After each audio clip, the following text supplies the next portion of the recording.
Hey neighbor, welcome back to ARTV. My name is John, and it's time for another episode of 7 on Sunday. Today I'm going to be counting down 7 even more cover songs that might just be better than their original counterpart. As that would imply, I've already done this twice, and if you haven't seen the first two and you're wondering why didn't this cover make the list, I might have already talked about it, links down below. It should go without saying that I'm probably going to be dropping some hot takes today, at least for certain crowds. Certain people will probably feel offended that I'm saying that, oh, this might be better than the original, that's holy ground, you can't talk about that, here's my cross, go away, demon! Who am I kidding? Civil discourse went out the window years ago. It's unfortunate, but that's the way it is. I'm going to be sharing my takes, and I do hope that you enjoy this video. Let me know some of your favorite cover songs down below, and the reason why I've picked the ones that I've picked, I feel that they either brought something new to the table, or they just elevated the original source material to the point where it's like, I think this has won me over more than the original ever could. You got the love, you got the love,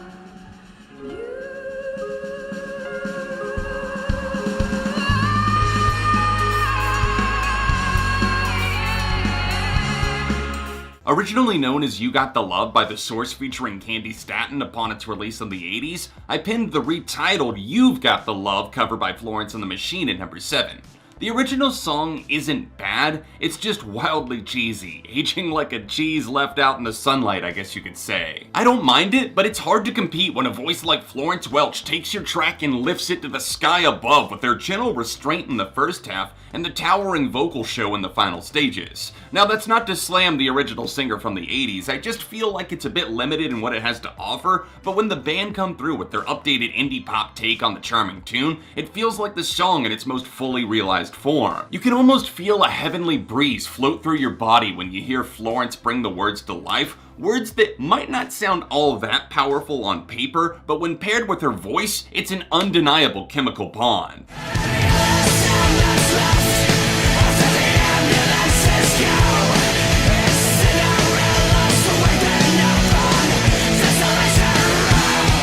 Here they come, I can see the torch and pitchfork crew from a mile away, but just let me explain myself, alright? The last thing I need is another run-in with the Bob Dylan fandom, so give me a second to tell you why I feel My Chemical Romance hit it out of the park with their cover of Desolation Row. Heresy, thy name is me, John from ARTV apparently, so just to get this off my chest really quick, I really am not a Bob Dylan fan. I could sit here and pretend, but I'd rather just come clean and say that his voice has always hit me as off-putting, even though I love and respect so much of his work from a writing standpoint. He's of course considered a legendary singer-songwriter, one of the best of all time for good reason, and I'm happy that his work is living on through his own back catalog and via modern artists like My Chem covering the classics. The original Dylan song was roughly 10 minutes long, featured loads of verses, and was much more in line with a folk song than rock and roll. Yet MCR brought exactly that to their version. A lightning strike from hell that bleeds pure adrenaline and anger.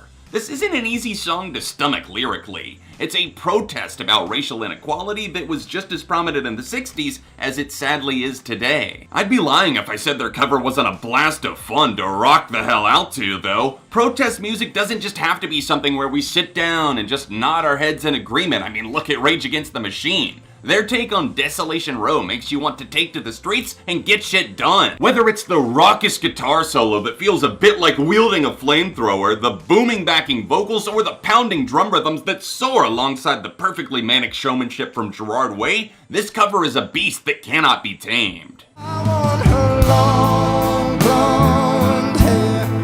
I want her magic touch. Yeah, 'cause maybe then you'd want me just as much. Anyone else remember when country fans were losing their damn minds over this Little Big Town song because they thought it supported the gay and lesbian agenda or whatever other bullshit? That was only like 5 years ago, but to skip to the point, I liked the original track, and it was interesting to hear such a sincere flash of jealousy and such a cool low-key song. However, when Harry Styles performed this cover for both Spotify and the BBC, Little Big Town officially lost the race for the superior version because wow, Harry, Harry, you're a wizard! This man and his band took this from a simmer that never quite boils over to an emotional roller coaster topped off with the sting of a guitar solo that makes you feel like fireworks should be popping off as you listen. And his vocal prowess here? Off the charts. A proper legend in the making that took a solid country tune and turned it into a dazzling romance-fueled ballad for the ages.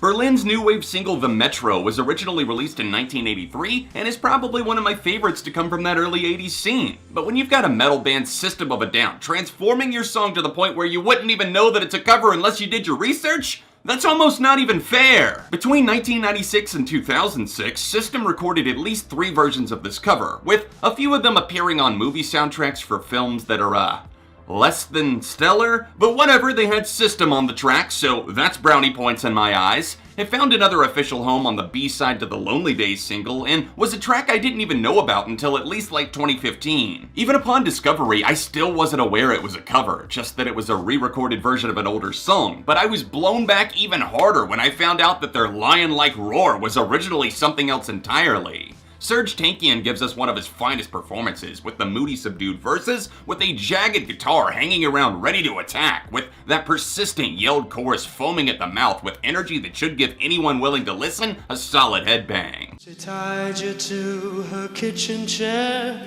she broke your throne and she cut your hair, and from your lips she drew the Leonard Cohen, you beautiful soul, rest in peace and thank you for your music and for writing this astonishingly beautiful yet painful song. Hallelujah is his song undoubtedly, but it's gone on to become one of the most covered pieces of music ever. There's a lot of solid efforts out there, but none can compare to the 1994 tear-inducing rendition by the late singer Jeff Buckley. If you get the chance, listen to his one and only studio album Grace, since it's simply fantastic. But perhaps the most talked about song from that was the 7-minute Hallelujah cover right in the middle of the track list. Whereas Cohen's voice was striking and deep, Buckley's is rather light and vulnerable. His delivery of some of the most touching lines like "she broke your throne" and "she cut your hair" just wrap up my emotions and hold an onion to the eyes. It's ridiculously moving, and I think a lot of people would agree that this is the definitive version of Hallelujah. Passing it from miles away, passive with the things you say, passing up on my ways, I can't blame you, no. Drake, I love you, but I gotta say, I don't actually love you, and you're an extremely mediocre artist despite possibly having some future classics. His spotty discography led us to Passionfruit, from the mostly yawn-worthy mixtape More Life in 2017. His version is okay, I don't know, I don't necessarily hear a ton to latch onto when he sings it, although I'll give him or else his ghostwriters props for the lyrics and melody. Sometimes though, it just feels like a song was destined to land in someone else's lap, and that's the exact moment when Passionfruit was exorcised from Drake's body and found Paramore when they covered it in the live lounge. Hayley Williams on this, damn, that's a smoke show that plays on every string of the heart until you just melt into the notes and become this ball of mush that can barely even bring itself to hit the replay button because it's just that good. Zach Farrow's drum programming is strong but not overbearing, while Taylor York lays down that clean as fuck guitar loop that sets an instant mood. Hayley's just on another level vocally in this cover. She doesn't feel the need to oversell it, but her range is stunning and the words seem to fit her own personal life all too well as she found herself in the fallout from a former flame. Wounded and weary, Paramore pushed out this acclaimed version of Drake's hit, and they without a doubt belong in the Live Lounge Hall of Fame for this pot of gold.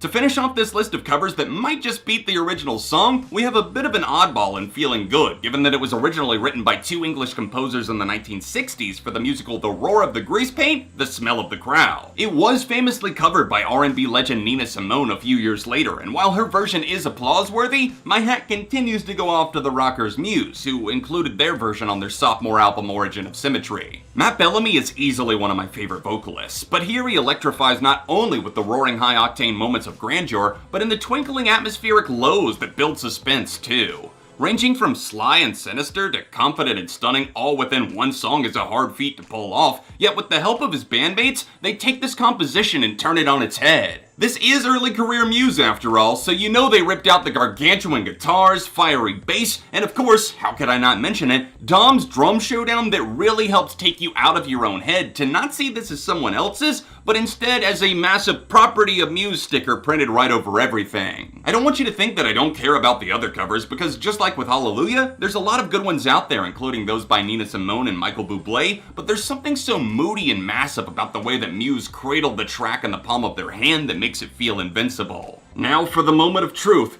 What do you guys think? Did any of these covers actually top the original for you, or am I just a crazy person? Let me know in the comments section down below, and let me know some of your favorite cover songs of all time. If you haven't seen the first two editions of this very video, then tap these cards on screen now. I might have covered another song that you're thinking I should have included here in that video. Socials in the description, and I'll see you soon for more right here on ARTV.